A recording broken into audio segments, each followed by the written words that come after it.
ሌላው ደግሞ የተለያዩ ምስሎችና ቪዲዮዎችን ይዘው በመውጣት ጆን ዳንኤል እንደዚህ አድርጎኛል፣ እንደዚህ አቁስሎኛል። አይደለም ሴት ልጅ ወንድ ልጅ እንደዛ አላደርግም። እኔ እናትና አባቴ ካዩቸው 1 ዓመት ከ6 ወር አልፎኛል። እናትና አባቴን ድጋሚ አያሳየኝ። እኔ እንደዛ አላደረኳትኝ። 2 ሴት እህቶች አሉ። 2 ሴት እህቶቼን ሌላ ወንድ እንደዚህ ቢያደርግብኝ ምን እንደማደርገው አውቃለሁ። በእህቶቼ እንዲደርስ የማልፈልገውን በሌላ ሴት ላይ አላደርግም። ያደረጉት ሁላችሁም ኮፕሊንግ አድርጉት። ጎንደር እንግዲህ ከፍቅረኛዋ ጋር ሆና ያወራች ነው። ይሄ እሱ ሳሎን ሆኖ እሷ ሽንት ቤት ተደብቃ ይመጣል። እሱ መጨረሻ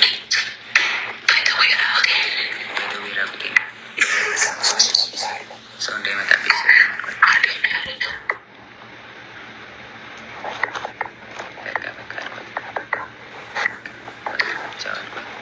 ዘገውት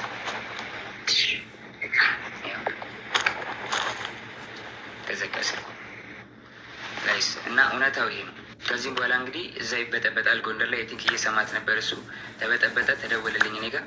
ከዛ በኋላ ኤልሻዴ ደውላ ጆ ለምን ደወልክ? እየደወለልኝ ነው አለች። ጃኒ አለች። እኔ አልደወልኩም ኤልሹዬ፣ ሁሉም ነገር ደግሞ ስልኬ ላይ ያለ ሪከርድ ማለ አሳይሻለሁ አልኳት። እሺ ይቅርታ አለችኝ ኤልሻዴ። ከዛ ሳስበው እኔ አልደወልኩም ካልኩኝ እሷ ደውላ ከሆነ ትበጣበጣለች። ሪሌሽንሺፕ እንዲበጠበጥ እንዲለያዩ አልፈልግም። እኔ ደግሞ ቢኮዝ የጀመርኩት የራሴ ህይወት አለ። ድጋሚ መበጥበጥ አልፈልግም። ልጅ አለኝ፣ አዲስ ህይወት አለኝ። እኔ ህይወቴ መቀጠል እፈልጋለሁ። የሰው ላይፍ መበጥበጥ አልፈልግም። ከዛ ደወለች። እሱም እየሰማህ ነው ምንድን ነው አለችኝ። መበጥበጥ ስላልፈለጉ ውክልና ሰጥቻታለሁ። የባንክ መኪና የገዛች ጊዜ 1 ሚሊዮን ብር ሰጥቻት ነበር። እስር ቤት በነበርኩበት ሰዓት ትራንስፈር ማድረግ ስለማልችል 1 ሚሊዮን ብር ከባንኬ ላይ ውክልና ሰጥቻት እንትን ብላ ነበር። ነው ውክልናው አልተነሳም። ጃኒ አይ በቃ ውክልናው እንድታነሽልኝ ነው ብዬ ዘጋሁት ስልኩን ማለት ነው። እስከ ዛሬ ድረስ አንተን የደወልከው ምናምን ለምን ትንትላለህ ምናምን ስባል ዝም ያልኩትኝ የእሷ ሪሌሽንሽፕ ላለመበጥበጥ ነበረ፣ ይህን ነገር ላለማውጣት ነበረ። ግን በዚህ ልክ በዚህ ርቀት ልክ እኔን ለመጣል ትሄዳለች ብዬ አስቤ አላውቅም። ሜቢ ፎሎወሯ ያኛው ስለተዘጋ ይሄኛውን ፎሎ ለማስደረግ ተበድ አይደለም። የጃኒን ህይወት ላለመበጥበጥ ሪሌሽንሽፕ ላለመበጥበጥ ዝም ብዬ ነበረ። ብዙ ነገር ዝም ብዬ ተቀብዬ ነበር። አሁን ግን እያንዳንዷ ነገር በማስረጃ አሰማችኋለሁ።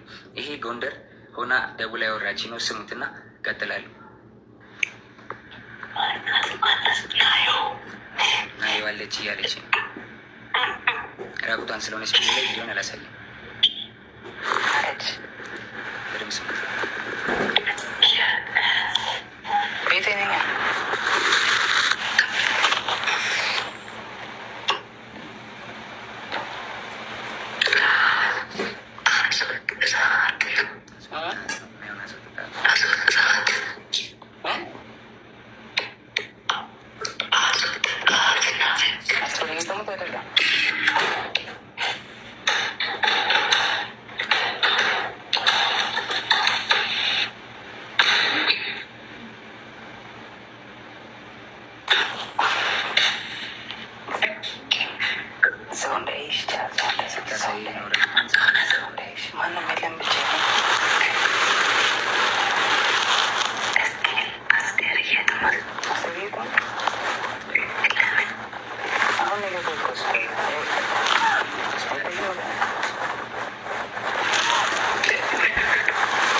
ስለረዘመ ቀጣዩን ፓርት ደግሞ ቀጣይ ቪዲዮ ላይ ጸባችን ነበር የሚበዛው።